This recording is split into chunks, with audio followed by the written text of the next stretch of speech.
Nanti di pondok nih, nanti di sekolah nih ilmu agama ila akhiri, maka dia itu mengerti tata cara mengelola uang dengan baik dan benar. Akhirnya nopo sing asal oleh warisan sugih niki nggih akhirnya dadi melarat soalnya seneng foya-foya. Lah sing angsal warisan sekedhi niki mergo ngerti carane napa ngelola duit, akhirnya dadi wong sugih. Dengan modal sedikit dia itu mendapatkan untung yang besar. Alhamdulillah habrati musannif hadza kitab Asy-Syaikh Ibnu Hajar Al-Asqalani wa Syekh Nawawi bin Umar Bantani wa ila habrati jami'i jamaah Masjid Nur Hikmah ala disabakona wa ila hadrati Fatihil Qaryah lahumul Fatihah. A'udzu billahi minasyaitonir rajim. Bismillahirrahmanirrahim. Alhamdulillahirabbil alamin arrahmanir rahim maliki yaumiddin. Iyyaka na'budu wa iyyaka nasta'in ihdinas siratal ladzina an'amta 'alaihim ghairil maghdubi 'alaihim. Amin. Bismillahirrahmanirrahim. Allahumma zidna ilman wa fahman ya kashifal mushkilat ikshif anna hujub an wujuhi hadhil ma'ani hatta natali ala khafiyati hadhil mushkilat wa fatna minal khata wa dhalam fa anta muwafiqu kulli amrin fa anta alamul ghuyub innal ladzina yashtaruna bi ayati llahi tsamanan qalila ulaika la khalaqala fil akhirah rabbi shrah li sadri wa yassir amri wa hlul 'uqdatam min lisani yafqahu qawli rabbi shrah li sadri wa yassir amri wa hlul 'uqdatam min lisani yafqahu qawli rabbi shrah li sadri wa yassir amri wa hlul 'uqdatam min lisani yafqahu qawli. Bismillahirrahmanirrahim. Qala mu'allifu rahimahullah ta'ala wa nafa'ana fi wa barakatuh ulumi amin ya rabbal alamin. Wal maqalatu tsaniyatu wal isruna qila auhallahu ta'ala ila Uzairin nabi. Dari makalah yang ke-22 dikatakan bahwa Allah Subhanahu wa taala memberikan wahyu kepada Nabi Uzair. Faqala ya Uzairu, wahai Nabi Uzair, idza aznabta dzamban saghiran fala tangdur ila sigharihi. Jadi wahai Nabi Uzair, jika engkau melakukan dosa meskipun dosa itu kecil, maka jangan kau sepelekan. Pandanglah atau dengan siapa engkau berbuat dosa. Wa idza wanzur ila man razaqaka, dan lihatlah kepada engkau atau lihatlah kepada orang yang memberikan rizki kepada engkau. Jadi di sini dikatakan bahwa Allah Subhanahu wa taala memberikan wahyu kepada Nabi Uzair, memperingatkan bahwa pada hakikatnya, jadi dalam tinjauan ilmu hakikat, sebenarnya tidak ada dosa besar atau dosa kecil, juga tidak ada nikmat yang besar atau nikmat kecil. Semuanya nikmat, semuanya dosa itu sama di sisi Allah Subhanahu wa taala. Adapun secara syariat memang di situ ada pemilahan antara dosa besar dan dosa kecil.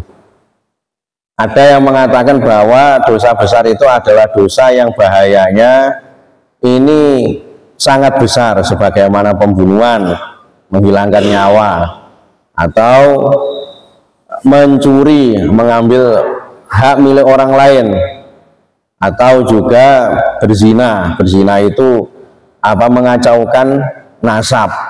Ini termasuk dosa besar. Jadi kalau orang berzina ketika besok mempunyai anak, meskipun secara biologis ini anak dia, akan tapi dalam sisi syariat ini kacau nasabnya, karena tidak bisa menjadi seorang wali kalau ayah biologisnya tidak bisa menjadi wali dalam hukum Islam. Nah, sehingga termasuk ini dosa besar. Dengan dosa kecil niku napa?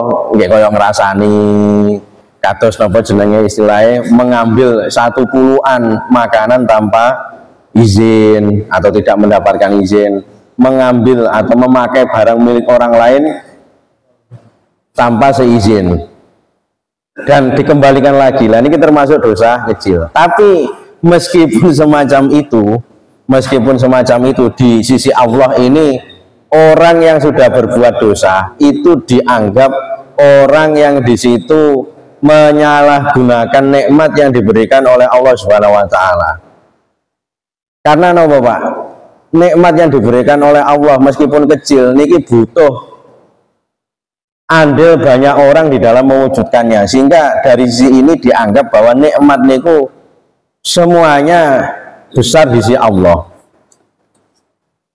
Sebagaimana dicontohkan oleh Imam Al-Ghazali dalam kitab Ihya Ulumuddin niku, bahwa ketika manusia ini melakukan dosa kecil, sebagaimana mata ini digunakan untuk melihat hal-hal yang diharamkan oleh Allah, dan ini kan sepele, tidak sama seperti membunuh, tidak sama seperti berzina, atau tidak sama seperti mengambil harta milik orang lain yang banyak. Ini mboten sami. Tapi perlu diingat bahwa dengan adanya mata, nikmat yang diberikan oleh Allah Subhanahu wa taala ini nyatanya belum ada yang bisa membuat penglihatan. Nah, di teknologi sekarang itu belum ada yang bisa membuat mata yang sama persis dengan mata asli atau mata yang dibuat oleh Allah Subhanahu wa taala. Imam Al-Ghazali juga mengatakan bahwa atau menamsilkan ketika seorang manusia itu makan sebutir nasi. Nah, dicontohkan itu al-arus atau dalam bahasa Inggrisnya itu res. Satu butir nasi ini digambarkan butuh banyak orang untuk mewujudkan, dan satu butir nasi ini bisa menghidupkan, atau dari satu butir nasi ini ketika dikumpulkan ini bisa menghidupkan manusia. Dan ini wonten kaitannya dengan ayat bahwasanya ada yang mengatakan manusia itu terbuat dari tanah liat, ada yang mengatakan manusia ini terbuat dari air mani. Nah, oleh Imam Al-Ghazali dikatakan begini, bahwa ketika manusia ini lahir, dia ini lahir dari rahim seorang ibu, dan ibu ketika melahirkan ini berawal dari yang namanya berhubungan intim dengan suaminya atau seorang ayah. Kemudian dalam berhubungan intim itu tidak cukup hanya berhubungan intim, di situ ada sebabnya atau wonten modale, Pak. Modalnya nopo nggih, syahwat niku atau hasrat. Nah, dalam hasrat niku akan bisa muncul ketika manusia itu memakan atau mengkonsumsi makanan. Nah, tiang niku lek mboten maem, Pak. Tiang niku poso terus wis syahwate niku nggih tidak akan muncul, atau ketika muncul ya sedikit. Tapi ketika makannya banyak, maka syahwatnya juga akan tinggi. Nah, karena syahwat itu yang menjadi sebab manusia ini bisa memproduksi atau aktif untuk bisa menghasilkan keturunan, maka syahwat itu ketika berasal dari makanan, ya makanan dianggap sebuah hal yang penting di dalam kehidupan ini. Nah, makanan sendiri nih ya kalau satu butir beras itu saya penak, Pak. Tapi kalau dalam bentuk sudah jadi nih bumbunya persatu ini diolah melalui banyak orang, mulai dari orang yang menanam tumbuhan, kemudian merawat tumbuhan, kemudian juga mengolah sampai menjadi bumbu yang halus, kemudian mengolah dalam bentuk masakan. Ini sudah melibatkan banyak orang, sehingga dari sisi ini Imam Al-Ghazali mengatakan bahwa ketika kita melaksanakan atau melakukan dosa kecil sekalipun, pada hakikatnya kita ini di sisi Allah telah mengkufuri nikmat yang begitu banyaknya. Karena nikmat yang diberikan oleh Allah meskipun kecil ini telah melibatkan banyak orang. Anda bayangkan dari sebutir makanan timbul dari orang yang menanam benih, kemudian orang yang menanam benih itu berpanas-panasan, dan benih itu ketika sudah tumbuh menjadi tanaman padi maka butuh orang yang memupuk, menyemai, kemudian juga butuh orang yang di situ menghilangkan hamanya. Sampai pada masa panen butuh orang untuk mengangkut hasil panenannya. Nah, ini oleh Imam Al-Ghazali menjadikan kesimpulan bahwa meskipun nikmat itu kecil, tapi kalau kita mampu berpikir jauh, nikmat itu sebenarnya besar. Karena saking besarnya melihat prosesnya itu melibatkan banyak orang. Sehingga Imam Al-Ghazali mengatakan bahwa tidak ada dosa besar, tidak ada dosa kecil kalau kita memandang siapa yang kita hadapi, yaitu Allah Subhanahu wa Ta'ala. Sehingga dari keterangan ini dapat dipahami bahwa seorang hamba hendaknya bersyukur atas nikmat meskipun secara bentuk nikmat itu kecil. Nah, bagaimana menimbulkan rasa syukur? Di antaranya adalah dengan cara orang itu melihat bahwa atau berpikir bahwa meskipun nikmat itu kecil tapi prosesnya begitu sangat besar. Harus ngoten. Kemudian dikatakan lagi, wangdur ila man razaqaka wa idza asabaka baliyatan fala taskuni ila khalqi kama la asku ka ila malaikati. Jadi ketika kalian mendapatkan musibah, maka janganlah kalian sambat atau mengeluh berkeluh kesah kepada makhlukku sebagaimana aku atau Allah Subhanahu wa Ta'ala tidak akan berkeluh kesah kepada malaikatku. Wa idza syaita ila masawika, dan begitu juga ketika kalian ini mempunyai aib. Artinya begini, Pak. Dan ini peringatan dari Allah Subhanahu wa Ta'ala. Ketika kita ini mempunyai hal-hal yang sifatnya kita sendiri tidak bisa melakukan, maka banyak-banyaklah sambat kepada Allah Subhanahu wa Ta'ala. Jangan banyak sambat kepada makhluk. Karena apa?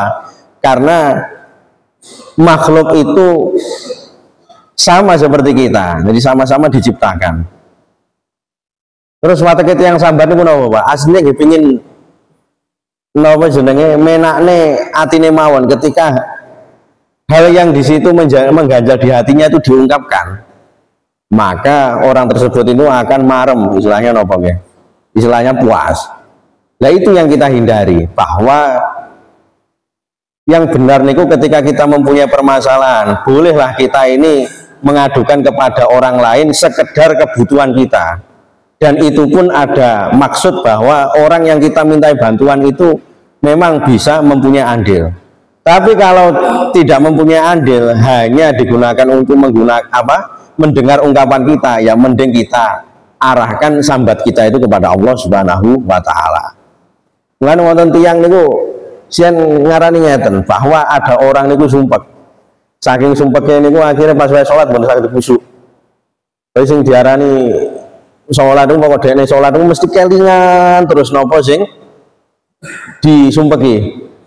Ada ulama niku nggih mentawil ngeten, nggih pun lah tiyang salat niku mboten khusyuk niku bukti dia itu menghadap Allah dalam keadaan dia itu mengadukan permasalahannya cuma dia ungkapkan lewat hati.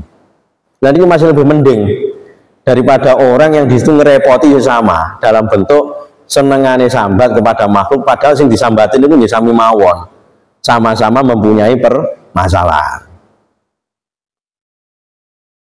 Nah, sehingga Allah Subhanahu wa Ta'ala ini mengatakan bahwa jangan kalau hanya sekedar sambat dalam artian ingin curhat kepada Allah saja, tidak usah kepada makhluk. Kita mengungkapkan keluh kesah kita kepada makhluk sekedar kita minta bantuan kepada makhluk niku. Begitu juga ketika kita punya aib niku nggih, hal yang di situ jelek untuk ditampakkan, maka ya sekuat mungkin jangan sampai kita ceritakan. Semisal kita melakukan kemaksiatan, maka jangan sampai kita ceritakan kepada makhluk niku, ampun. Kecuali kalau panjenengan ini niate niku istifta niku minta nasihat bagaimana solusi ketika saya ini melaksanakan kemaksiatan. Karena apa? Karena yang lebih berhak untuk dimintai atau mendengar aib-aib kita itu ya Allah Subhanahu wa Ta'ala. Karena Allah itu yang memberikan tobat kita ini ya Allah. Terus ngoten. Wan Hatim Al-Azam ma min sobain ila wa yakulu syaitanu li ma takulu wa ma talbasu wa aina taskunu fa akulu lahu akilul maut wa albisul kafana wa askunu al qabra fayahrabu. Jadi suatu hari Syekh Hatim bin Azam seorang aulia niki ditanya atau diganggu oleh syaitan. Beliau ini ketika waktu pagi diganggu niku dalam bentuk pikirannya ini dihembuskan hal-hal yang di situ bisa meragukan akidah.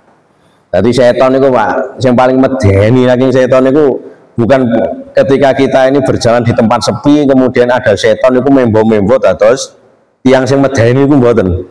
Yang paling menakutkan, yang mengkhawatirkan itu ketika syaitan itu menghembuskan pikiran atau menghembuskan sesuatu dalam benak pikiran kita di mana hal tersebut itu mengganggu keyakinan kita. Lah mulane sing paling bahaya niku nggih sing tiang-tiang sing pinter, yang cerdas niku. Karena kadang dengan nalar logikanya itu bisa melemahkan keyakinannya. Nah, sebagaimana Hatim Al-Azam ketika beliau niki injing-injing niki nggih didatangi syaitan. Kemudian beliau ini ditanya, jadi di pagi-pagi ini apa yang kamu makan, apa yang kamu pakai, dan apa yang kamu atau di mana tempatmu atau kamu menempat di mana. Nah ini diungkapkan dalam keadaan Hatim Al-Azam itu tiangnya ngepres kehidupannya nih, ngepres itu nopo, mboten sugih, mboten melarat. Tapi syaitan itu selalu nguju-ngujui.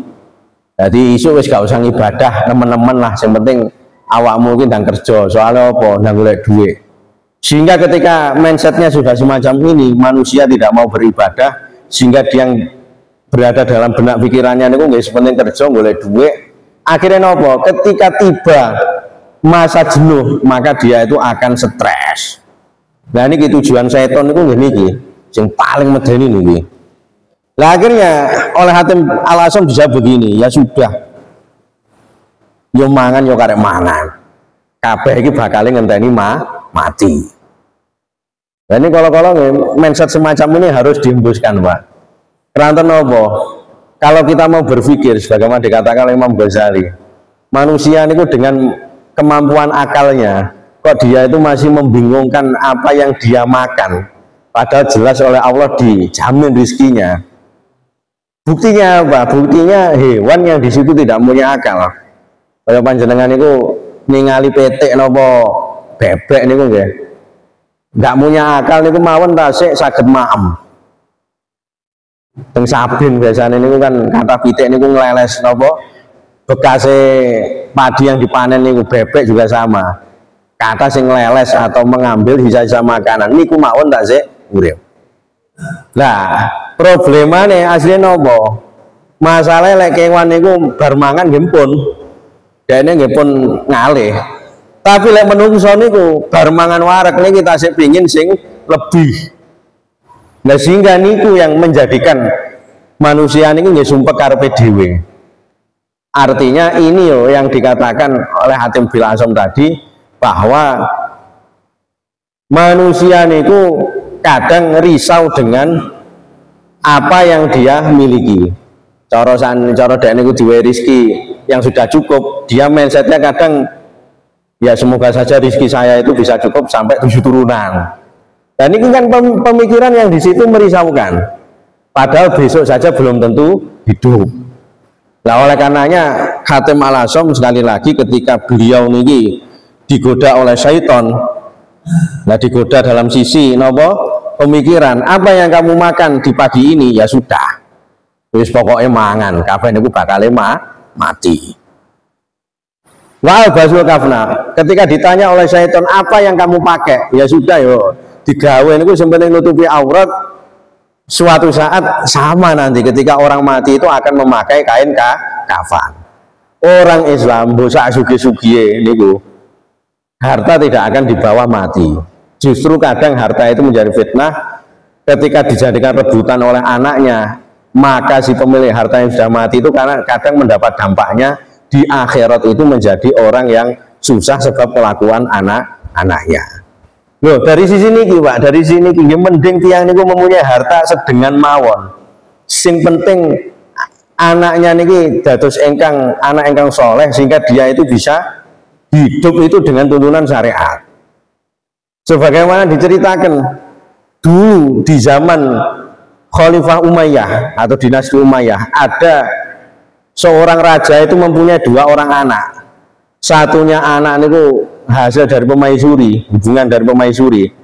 Satu anak ini hasil berhubungan dengan budak atau istilahnya nopo niki selir lah ngompenake. Nah, tentunya anak yang di situ dari seorang ibu pemaisuri ini jatah warisannya luwih kathah daripada anak yang di situ dari seorang selir. Cuma begini, ternyata anak yang jadi dari pemaisuri ini yang mendapat warisan banyak, mereka ini tidak diimbangi dengan akhlak yang soleh, akhlak yang baik. Sehingga nopo harta yang banyak niku dibuat foya-foya karena mereka tidak punya rem dari syariat, akhirnya harta itu digentek-entekan. Sementara yang di situ orang yang mendapatkan warisan sedikit karena orang yang mendapat warisan sedikit niki sudah dibekali dengan ilmu syariat yang banyak. Nah ini yang dikatakan bahwa ada sebenarnya yang lebih penting daripada harta niku napa? Ilmu. Karena orang itu ketika punya ilmu, dia itu akan bisa mengamalkan ilmunya untuk memberikan kemanfaatan kepada diri sendiri dan orang banyak. Sementara orang yang dibekali harta saja, materi, sementara dia tidak punya ilmu, maka dengan kebodohannya dia akan menghabiskan hartanya dengan tidak terasa. Terus ngoten. Sehingga yang dirisaukan oleh apa yang diberikan atau gangguan yang diberikan oleh syaitan berupa merisaukan manusia ini rata-rata babakan ilmu atau babakan apa jenenge harta. Nah, manusia yang bisa terhindar darinya ketika manusia itu punya ilmu, sebagaimana Hatim Al-Asyam. Nah, ketika Hatim Al-Asyam niku ditanya, bagaimana masa depanmu? Kamu menempat di mana? Hatim Al-Asyam menjawab, ya wis lah, sak manggon-manggone, soalnya kabeh niku bakal manggon kuburan.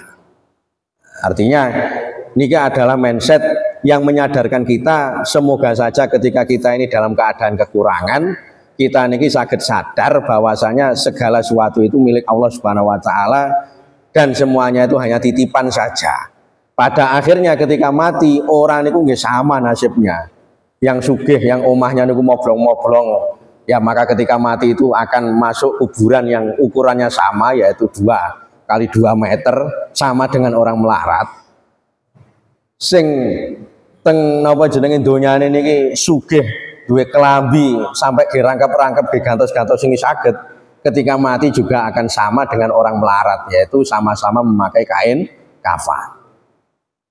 Sing bakal mangan napa jenenge sing mangan enak-enak niku dengan orang yang makannya itu ya sisa makanan orang itu nggih sama, pada akhirnya akan menjadi kotoran dan itu berjalan terus sampai orang itu menghadap Allah Subhanahu wa taala.